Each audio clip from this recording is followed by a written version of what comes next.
헌신과 배신이라는 제목으로 오늘 말씀을 나누겠습니다.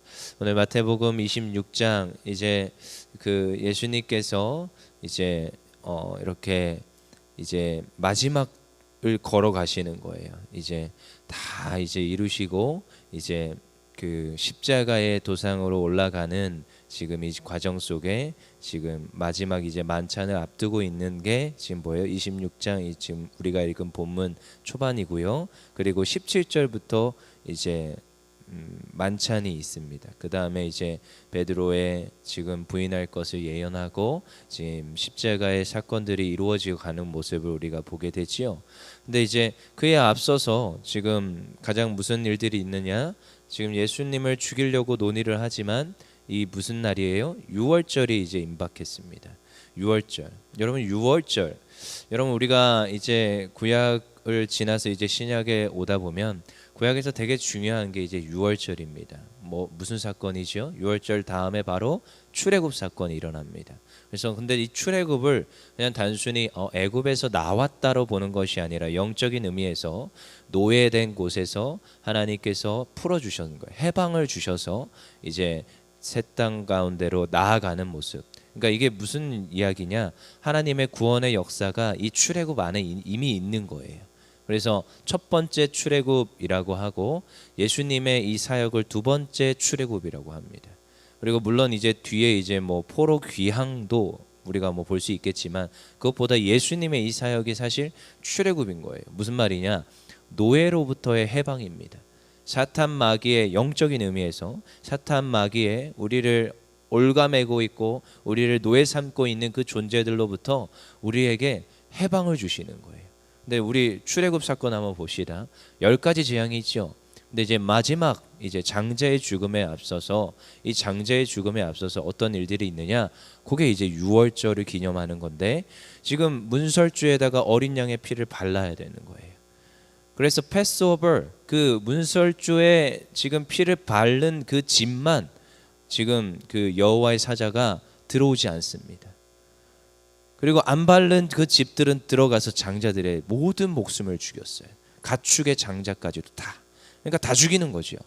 근데 누구만 안 죽여요? 지금 어린 양의 피가 발라져 있는 그 문설주만 보고 그러니까 지나가게 되는 거예요. 그러니까 패스오버 6월절이라고 하는 겁니다. 지나갔다. 그러니까 죽음이 지나간 거예요. 누구 때문에요? 그 어린 양의 피 때문에. 그러니까 6월절의 의미가 이러합니다. 그 다음에 이제 뭐가 일어나요? 출애굽이 일어나는 거지요. 정말로 하나님의 백성으로서 다시 그 구원의 땅을 바라보며 가게 되는 거지요. 그러니까 우리가 지금 이 예수님의 의미를 잘 표현해 주는 거예요. 사실 26장 1절부터 5절까지는 너무 길어서 제가 읽지는 않았지만 예수님을 죽이고자 논의를 합니다. 그렇지만 지금 6월절인 거로 우리가 잠시 미루자. 왜냐? 절기잖아요. 사람들의 소동이 일어날까 저하면서 이제 이 지금 논의를 잠깐 미루자라고 이제 하게 되는 거죠. 근데 이 6월절의 의미를 이미 담고 가고 있지요. 그리고 예수님의 사역은 이미 6월절의 의미를 담아내고 있는 것입니다. 그래서 예수님을 통하여서 그 죽음이 이제 지나가는 거예요. 죽음이 아니라 이제 생명으로 들어서게 되는 거지요. 근데요, 이제 이 얘기가 있고 나서 바로 이제 우리가 아는 이제 마리아의 지금 향유를 붓는 옥합을 깨뜨려 향유를 붓는 지금 행동을 하는 모습들을 우리가 보게 되지요. 우리 한번 보겠습니다. 7절 시작. 한 여자가 매우 귀한 향유 한 옥합을 가지고 나와서 식사하시는 예수의 머리에 부으니. 지금 귀한 향유 옥합, 여러분 이 옥합이 뭔지 아십니까? 요즘은 이제 어떤 여인들이 지나가면 향수 냄새가 나잖아요. 근데 이 옥합을 이거 품고 다니면 향이 납니다. 향이.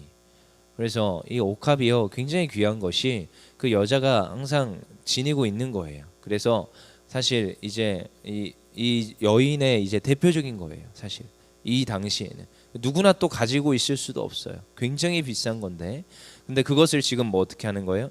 깨뜨렸다라는 거예요. 깨뜨려서 누구에게? 예수님에게 붓는 이 행동을 지금 하고 있는 거죠. 얼마나 귀합니까? 저희 성도들 입장에서는요. 얼마나 귀해요. 그 당시에 내가 예수님과 함께 있었더라면 이런 행동을 하지 않았을까라고 이제 생각하시는 많은 우리 귀한 성도님들이 계시지만, 근데요 여러분, 이 행동을 보고 제자들이 어떠한 태도를 취하느냐. 8절 읽어보겠습니다. 시작. 제자들이 보고 분개하여 이르되 무슨 의도로 이것을 허비하느냐. 허비한다는 거예요. 그 지금 마리아의 이 지금 헌신을 보면서 지금 누구예요? 제자들이요 분개하고 지금 허비하고 있다고 지금 지적하고 있습니다.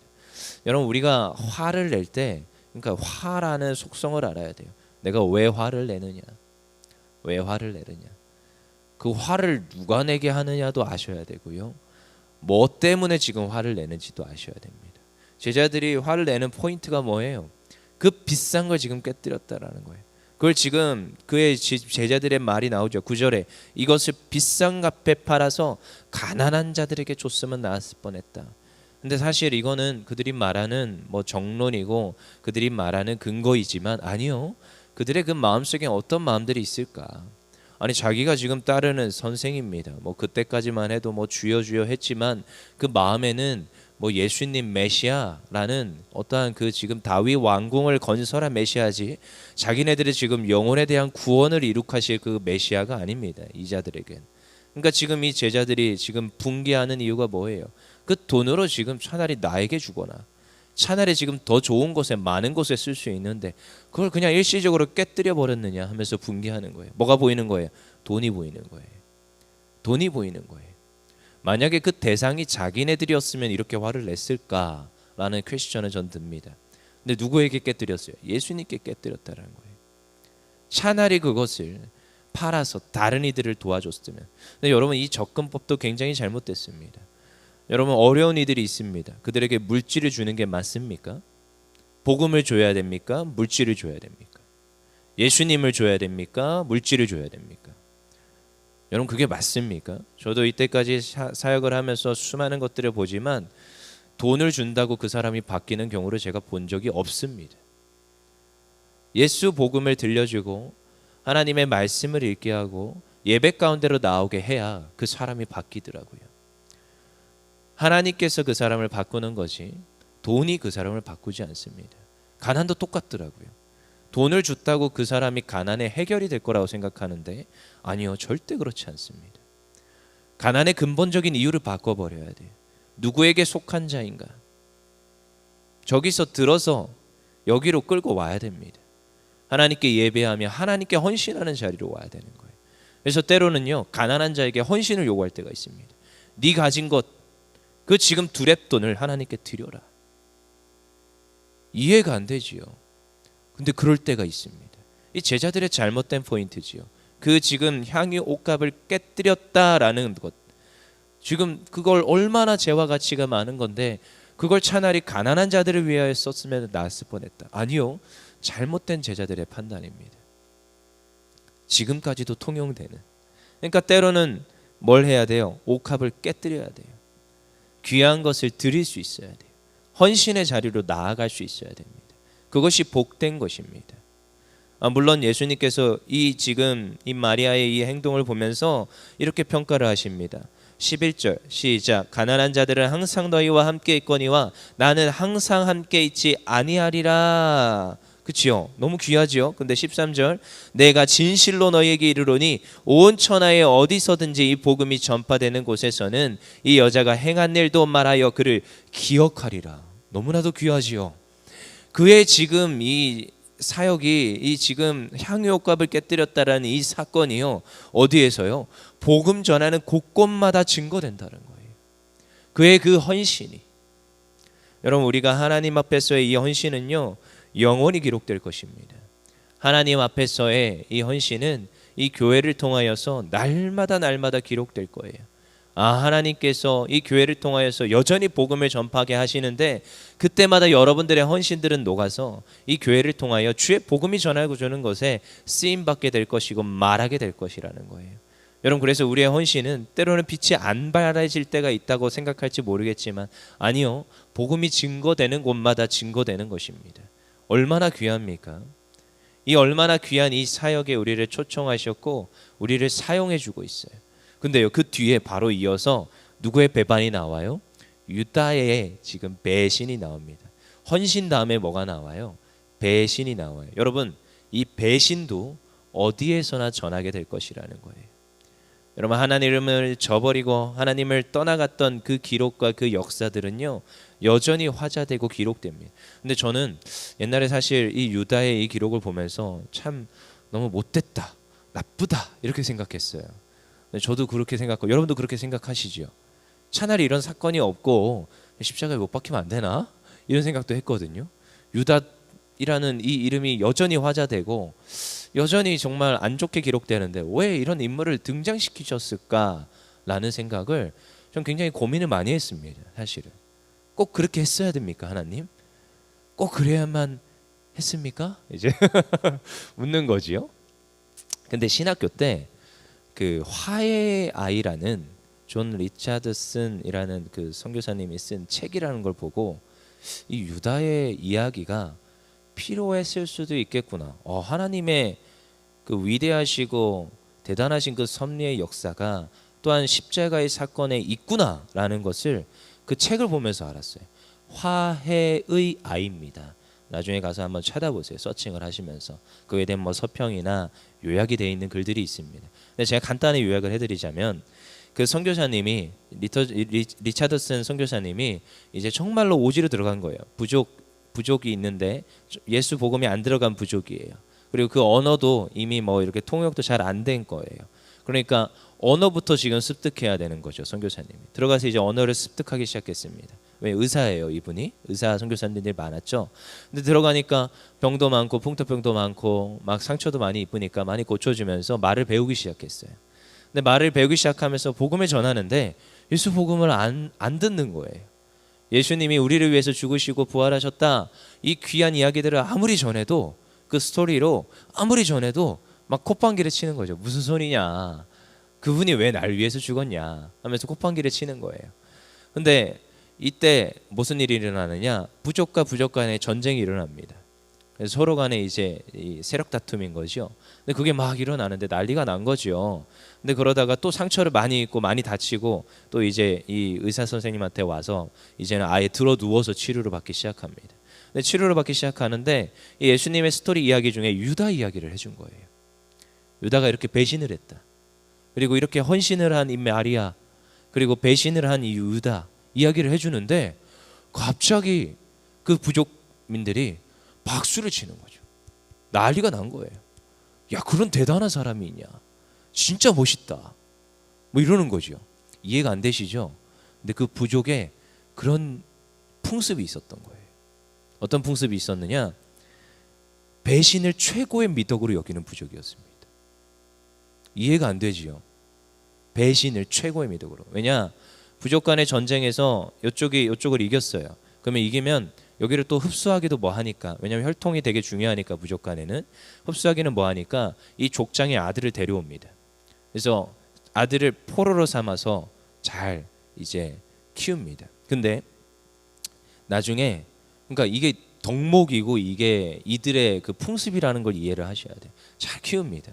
그리고 나서 그 아이를 돌려줘야 되잖아요. 나중에 어느 정도 이제 화평하고 나면. 근데 그 아이를 나중에 어떻게 하느냐, 죽이는 거예요. 이해를 할 수가 없죠. 그리고 또 누군가에서 이렇게 잘해서 했을 때 배신을 최고의 덕목으로 보는, 그러니까 이 부족에 좀 독특한 그 문화적 풍습이 있었습니다. 우리는 잘 이해가 안 돼요. 근데 여기에서 누구를 박수를 치느냐, 유다를 박수를 치는 거죠. 대단하다, 대단하다, 대단하다. 그를 통하여서 누가, 예수님께서 십자가에 못 박히시고 죽으시고 부활하셨다, 이 이상한 이 포인트에서 예수 복음이 들어간 거예요. 그래서 그들이 그렇구나, 이게 예수님이 볼모로 잡혀온 그 포로 아들과 비슷하구나. 그래서 그때부터 예수 복음을 듣기 시작하고 성경을 듣기 시작하고 말씀을 이제 깨달아 알아가기 시작합니다. 근데 이제 말씀이 들어가니까 사람들이 변해요, 안 변해요? 변하는 거죠. 처음엔 안 받아들였는데 자기가 비슷하다라는 그런 문화적 어떠한 컨셉트에 딱 꽂혀서, 유다 이야기에 꽂혀서 받아들였는데 알고 보니까 예수 복음인 거죠. 그래서 예수 복음으로 인하여서 그 부족 전체가 주님께 돌아오는 역사가 일어납니다. 여러분, 이해할 수 없었어요. 저도 이 유다의 배신은 왜 기록할까? 근데요, 세계 어느 곳에서는 선교 이야기로 화제되고 있더라는 거예요. 또 필요하다라는 거죠, 여러분. 그러니까 여러분, 헌신과 이 배신의 이야기가 둘이 지금 똑같이 기록되며 한 줄로 기록되고 있는데, 여러분, 누군가는 하나님 앞에서의 헌신의 자리에 서고요, 누군가는요 하나님 앞에서의 배신의 자리에, 하나님을 떠나가는 자리에 서기도 합니다. 하지만 또 그런 역사적 그 모든 상황에서 하나님께서는 그 모두를 통하여서 사실 선을 이루어 가시는 것을 저는 이 예수님의 이 십자가 이야기를 통하여서 보게 되고 깨달아 알아집니다. 근데요, 이왕이면 여러분 어느 자리에 쓰시겠습니까? 여러분, 이왕이면 언젠가 우리의 이 신앙생활이, 우리의 이 교회를 위한 헌신들이, 우리가 하나님 앞에 또 하나님을 떠나갔다는 이야기가 언젠가 누군가에게 전해지고 누군가 또한 듣고 그 역사를 볼 텐데, 여러분, 이왕이면 어느 자리에 있겠습니까? 배신입니까? 헌신입니까? 오늘 우리가 헌신의 자리에 있기를 원합니다. 가격이 아니고요, 우리의 생활의 어떠함이 아니고요, 하나님께 드릴 때 하나님께서 채우시며, 때론 지금 현생에서 내가 지금 누리지 못할 수도 있습니다. 하지만 그 이야기를 누군가 듣고 우리 다음 세대가 들으면서 또한 그 주의 복음을 전파하는 그 시간들이 있음을 믿습니다. 그래서 오늘 우리의 헌신은 값진 것인 줄 믿습니다. 하나님께, 예수님께 드림으로써 하나님께서 사용하시는 그러한 헌신됨을 믿습니다. 그러한 헌신의 자리에서 우리가 하나님께 기록되고 기억될 수 있는 귀한 하나님의 백성들 되기를 원합니다. 우리 시간 기도하겠습니다.